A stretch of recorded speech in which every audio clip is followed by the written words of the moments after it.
तो जैसा कि मैंने पहले भी अपने वीडियो में बताया कि रिंगवर्म जो होता है एक फंगल इन्फेक्शन होता है जिसमें कि काफ़ी खुजली होती है। ये इसमें जो इन्फेक्शन होता है इसमें स्किन पे जो अफेक्टेड एरिया होता है वहाँ पे रैशेज़ हो जाते हैं जिनका एक टिपिकल अपीयरेंस होता है। जो रैशेज़ होते हैं वो सर्कुलर रैशेज़ होते हैं, यानी कि रिंग फॉर्म में वो रैशेज़ होते हैं जिसका कि जो अपीयरेंस है काफ़ी टिपिकल है। तो जब आप अपने डॉक्टर को दिखाने जाते हैं, इसके लिए कंसल्ट करने जाते हैं, तो जो अफेक्टेड एरिया होता है आपके डॉक्टर उसको सिंपली देख के ही, क्योंकि उसका एक बहुत ही ज़्यादा खास तरीके का अपीयरेंस होता है और उसको देख के ही डायग्नोज हो जाता है कि ये रिंगवर्म का इन्फेक्शन है। तो अब बात करते हैं इसके ट्रीटमेंट एंड मैनेजमेंट पार्ट के बारे में। तो जो इसका टिपिकल अपीयरेंस होता है इसमें, जैसे कि मैंने जो आपको सिम्टम्स और लक्षण बताएं, इससे पता चल जाता है कि रिंगवर्म का ये जो इन्फेक्शन है। तो मोस्ट ऑफ द टाइम क्या करते हैं लोग, ओवर द काउंटर खुद से ही कुछ एक मेडिसिन ट्राई करते हैं, कुछ एक क्रीम लोशन ट्राई करते हैं कुछ टाइम तक। जब वो नहीं होता देन उसको दिखाते हैं। फिर जब तक क्या होता है कि सीवियरिटी इसकी कई बार बढ़ जाती है। तो आई ऑलवेज़ एडवाइस कि जब भी आपको लगता है कि कोई प्रॉब्लम हो रही है, किसी भी तरीके की कोई भी इन्फेक्शन है, बीमारी है, तकलीफ़ है आपके शरीर में, तो आप सेल्फ मेडिकेशन को अवॉइड करें। ट्राई करें कि आपको अगर कुछ एक मतलब बहुत ज़्यादा लंबा ड्यूरेशन उसमें ना वेस्ट करें, रादर शॉर्ट टर्म में भी अगर आपको ये महसूस हो जाता है कि कोई प्रॉब्लम है, कोई इन्फेक्शन या बीमारी हो सकती है, तो उसको अपने डॉक्टर को तुरंत कंसल्ट करें सो दैट वो आपको टाइमली जो इसके लिए मेडिसिन्स हैं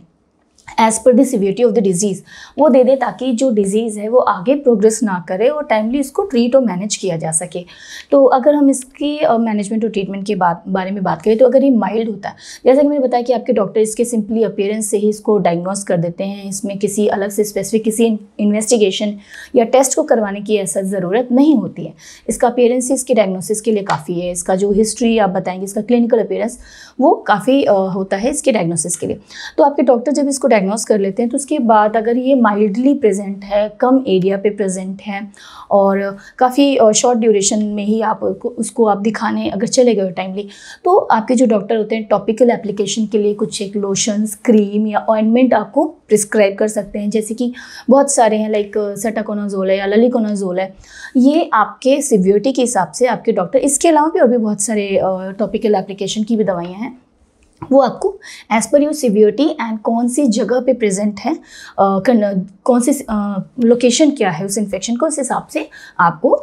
ये टॉपिकल एप्लीकेशन की मतलब कि लगाने के लिए दवाइयाँ, क्रीम, ऑइंटमेंट, लोशन किसी भी फॉर्म में दे सकते हैं। लेकिन अगर इसकी सिवियरिटी बढ़ जाती है या फिर आपने पहले लगाया हुआ है और उसकी क्रीम्स आपने यूज़ की हैं, दवाइयाँ यूज़ की हैं, बट वो पॉजिटिव रिस्पॉन्स नहीं आ रहा है उसकी तरफ से और आपका जो ये इन्फेक्शन है और ज़्यादा स्प्रेड कर रहा है और ज़्यादा प्रॉब्लम कर रहा है, उसमें इचनेस और ज़्यादा हो रही है, कई बार वो पेनफुल हो जाता है और कई बार इचनेस जब आप इच करते हैं, खुजली करते हैं अफेक्टेड एरिया को, तो उसमें घाव बन जाता है जो और ज़्यादा प्रॉब्लम करने लगता है। तो ऐसी कंडीशंस में फिर आपको खाने के लिए भी कई सारी दवाइयाँ होती है, लाइक फ्लूकोनाजोल है। इसके अलावा भी और भी बहुत सारी दवाइयाँ हैं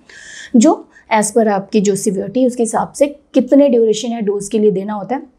वो आपके डॉक्टर आपके हिसाब से आपको एडवाइस करते हैं। तो इस तरीके से कई तरीके के एंटी फंगल पिल्स हैं या फिर ऑइंटमेंट्स हैं जो कि आपके डॉक्टर आपके कंडीशन के हिसाब से प्रिस्क्राइब करते हैं। अच्छा, एक इंपॉर्टेंट चीज़ ये होती है कि जब भी कोई दवाई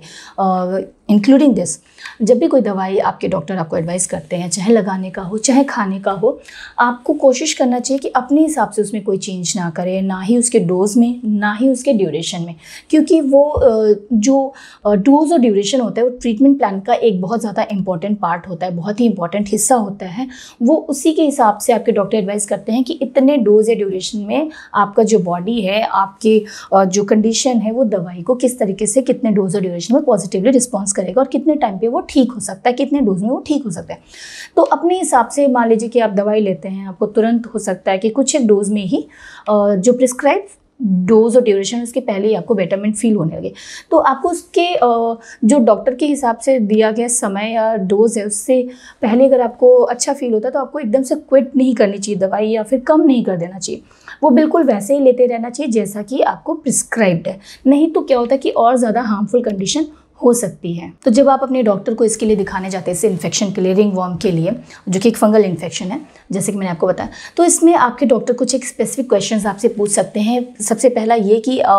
जो आपको कंडीशन है वो कितने समय से प्रेजेंट है, यानी कि कहीं लॉन्ग स्टैंडिंग तो नहीं है, आपने इसके लिए पहले दवाई ली है, खुद से ली है या डॉक्टर को दिखा के ली है, तो उसका रिस्पॉन्स कैसा रहा है, क्या उसको पॉजिटिव रिस्पॉन्स आया था या फिर वो नहीं ठीक हुआ, कितने हिस्सों पे शरीर के ये सेम जो पैचेस हैं वो प्रेजेंट हैं, आपकी फैमिली में क्या कोई पेट है या नहीं है, आपकी फैमिली में किसी और मेंबर को इन्फेक्शन है या नहीं है, ये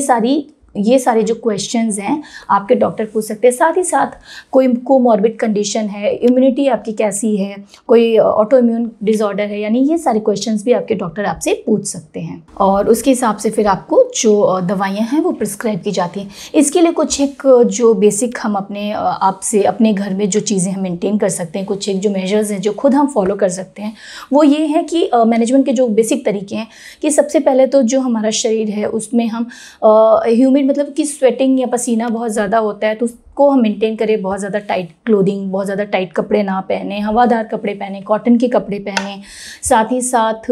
जो शरीर है उसको ड्राई और कूल मतलब रखने की कोशिश करें, वेटनेस ना हो। अपनी जो पर्सनल यूज़ की चीज़ें हैं जैसे कि टाल है या फिर कंघी है या फिर कपड़े हैं, ये सारी चीज़ें कोशिश करें कि ये किसी और के साथ शेयर ना करें। बेसिक जो हाइजीन है, क्लीनिनेस है, उसको मेंटेन करना बहुत ज़्यादा ज़रूरी होता है और अगर आपको ऐसा कोई रैश अपने बॉडी पार्ट पे कहीं दिखता है तो उसको अवॉइड बिल्कुल ना करें। उसमें इच करना आपको फर्दर प्रॉब्लम कर सकता है, तो ऐसा कोई भी पैच आपको दिखता है तो आपको तुरंत अपने डॉक्टर को कंसल्ट करना चाहिए और अपनी इम्यूनिटी मेंटेन करने के लिए एक अच्छा हेल्दी बैलेंस डाइट आपको लेते रहना चाहिए ताकि आप अपने सेहत को अच्छा बनाए रखें। तो आज के अपने इस वीडियो में हमने डिस्कस किया कि जो रिंगवॉर्म का इन्फेक्शन है उसको किस तरीके से ट्रीट और मैनेज किया जा सकता है। इससे जुड़ा हुआ हमारा एक अलग वीडियो भी है जिसमें कि हमने रिंगवॉर्म इन्फेक्शन के लक्षणों के बारे में बात किया है और उससे जुड़े जो कॉम्प्लिकेशंस हैं या फिर प्रिवेंटिव मेजर्स हैं उसके बारे में भी बात किया, तो वो वीडियो भी आप हमारा ज़रूर देखें। इस वीडियो से जुड़ा आपके मन में और भी कोई सुझाव है या फिर और भी आप कुछ जानना चाहते हो तो हमारे कमेंट बॉक्स में जाके हमें ज़रूर बताएं। तो मिलते हैं अपने अगले वीडियो में, तब तक स्वस्थ रहिए, खुश रहिए, धन्यवाद।